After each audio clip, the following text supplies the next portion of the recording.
Why is it that lately that every time a new gacha game comes out or is announced that is an open world and has similar gaming experience and similar functionality to Genshin Impact, must we compare it to that game? Whether it's I or other content creators' videos, I've been seeing consistent comments under my videos and their videos basically stating this on multiple occasions. Whether that has to be since the release of Wuthering Waves and lots of gamers preying on the downfall of that game, wanting nothing but the worst to happen because it was being compared to Genshin Impact as its very first major competitor since Tower of Fantasy. Now with that said, we can all agree Wuthering Waves is super fun and is a very good game. A actual successful game by Kuro Games at that. The game may not be to everyone's liking because of the fact that it is an open world action RPG gacha. Wuthering Waves is niche to a specific type of audience. I am a part of that audience and I feel like they delivered exactly what that audience wanted. Like I was just saying before, it is Genshin Impact's first competitor since Tower of Fantasy. Now in no way in any means am I saying that Wuthering Waves is going to overtime or currently kill Genshin Impact. That is just impossible, I am going to be honest. When it comes to any type of game, it is realistically up to their own development team to maintain that game. So if a game fails, it's on the dev team. Almost 1000% of the time, it is very hard for anything else to kill a game completely. Like we could take Genshin Impact for example. Nothing is going to destroy that game. It does not matter what games come out in the future, the 4 years they have and how they change the gacha community. There is just absolutely no way any competitor can absolutely destroy the game. They've grown a loyal fan base of players to play their game, also made a bunch of profit off those players, and to be real, it's not going anywhere. Now with that said, there are actually multiple reasons why everyone compares new open world anime gacha games to Genshin Impact. WTF Mikey here, and today I will be going over the main reasons why each time a new open world gacha game gets released, every single content creator, me included, always compares it to Genshin Impact. Okay, so to start off, let's be real here. Genshin Impact quite literally is the king of all gacha games. Now what do I mean by this? Well, anime gacha games realistically became super popular back in September 28th of 2020 when Genshin Impact fully released. Now this is not to say there was other successful gacha games before Genshin Impact. Personally, I don't really have the knowledge nor know about what games those were or are, but this much is factual. The state of anime gacha games really changed when Hoyoverse came out with Genshin Impact, and even the timing on the release of Genshin Impact was actually insane because that is when the world went into shock. COVID-19 just struck and everyone was forced to stay home. Nobody could go to work or school, and to be quite honest, it was a time to be alive. I am not even gonna lie to you. I never thought I would witness something like that personally in my whole life. It was actually quite scary. Kind of felt like the end of the world for a bit. Anyways, going back on topic of Genshin Impact was released during the effects of COVID-19, which when gamers were back at home not being able to do anything, a grind-heavy open world game was just the perfect healing medicine for a bunch of people staying at home with absolutely nothing to do. Now, I am not saying this is the main reason why Genshin Impact succeeded, but this for sure did play a big factor in the success of Genshin Impact. Now, the game in itself grew a really big fan base, especially in the first 2 years of the game, and even right now is doing great keeping the player count attached to the game. Now, the main reason this all ties in on why everyone compares new anime open world gacha games to Genshin Impact is the sole fact that Genshin Impact is still on top even after 4 years. There have been many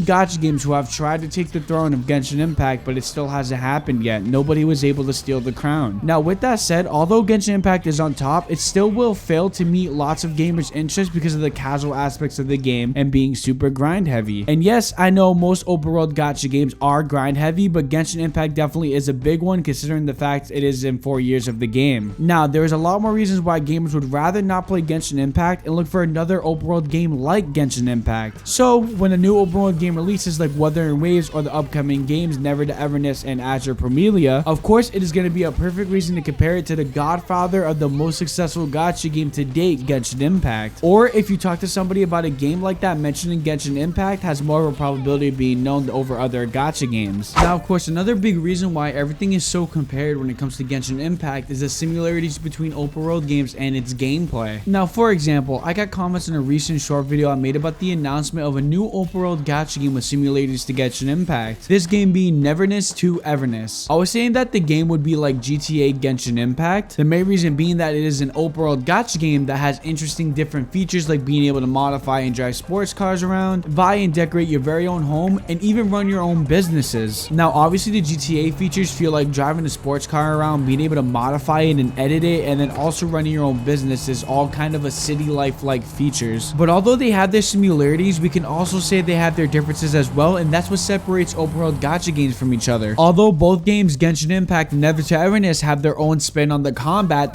is completely different. We can relate Neverness to Everness's combat to games like Honkai Impact 3rd, Zenless Zone Zero, and Wuthering Waves, while Genshin Impact's combat is more on the casual side and has to do with dealing big numbers with elemental reactions. Now, when it comes to Genshin Impact and Wuthering Waves, there is a whole bunch of differences within those two games as well. We can go all the way to talk about the climbing mechanisms in Genshin Impact, how you have to dig your nails into a wall to climb up a big mountain or a wall. Well, we could say Wuthering Waves' take on this is running up walls and being able to flip yourself over when something blocks your head. Genshin Impact's combat really hyper focuses on element reactions and making sure you have the right type of characters versing an enemy, while Wuthering Waves' combat focuses on team synergies, evading, parrying, dodging, a whole bunch of other aspects to the combat side of the game, training up echoes and using them within your combat style, and a whole bunch of other different features. Except in Wuthering Waves, you could transform into these echoes and use them in combat, as opposed to artifacts just being your character's statistics in Genshin Impact. And that is why we compare Genshin Impact to Wuthering Waves. That is why we compare Genshin Impact to the new open world games, because it is easy to relate to. Most people know about it within the anime field or the gacha gaming field. Like, for example, if I didn't use Genshin Impact and I use something like Breath of the Wild, I feel like more people have a chance of knowing what Genshin Impact is than in Breath of the Wild within the anime gacha game space. And the reason being is because Genshin Impact has way more consistent players and also is way more bigger profit-wise and worker-wise. And the reason why is because if you put Genshin Impact and Breath of the Wild next to each other, Genshin Impact is just a way bigger game profit-wise and player base-wise. If you go to your anime gacha buddy or a friend and you ask them, hey man, do you want to play Breath of the Wild? They're gonna be like, why don't we just play Genshin Impact?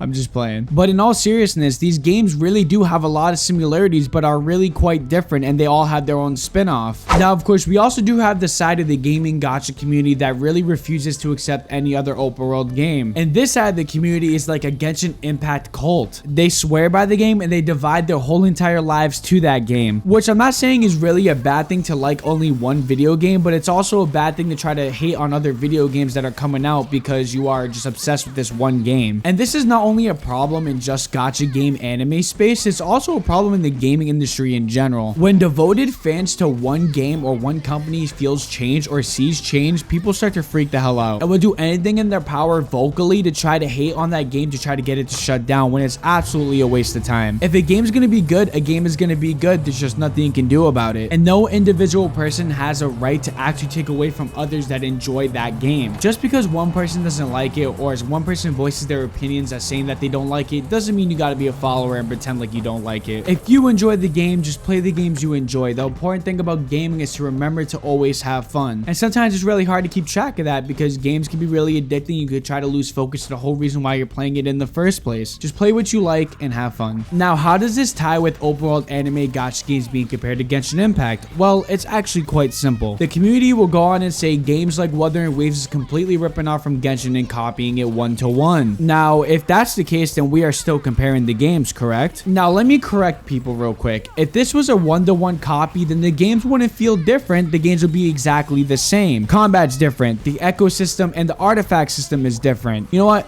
I'm not even gonna get into it because we just went into the comparisons. You know what I'm saying. Now, what these gamers are doing is refusing to acknowledge another game coming to the open world space, as I was mentioning before. The simplest way to explain it is that gamers in this community will make any type of excuse to not accept a new open world gacha game. Whether they just want to openly hate on the game because it's a direct competitor to Genshin Impact, their favorite game, or whether they just don't want to see another game be able to be held on the same pedestal as Genshin Impact. We legitimately saw a whole bunch of this when Wuthering Waves really got popular during the closed beta 2, and before the release of Wuthering Waves, everybody was saying it was a direct one-to-one Genshin copy Impact. Direct one-to-one copy to Genshin Impact is what I meant.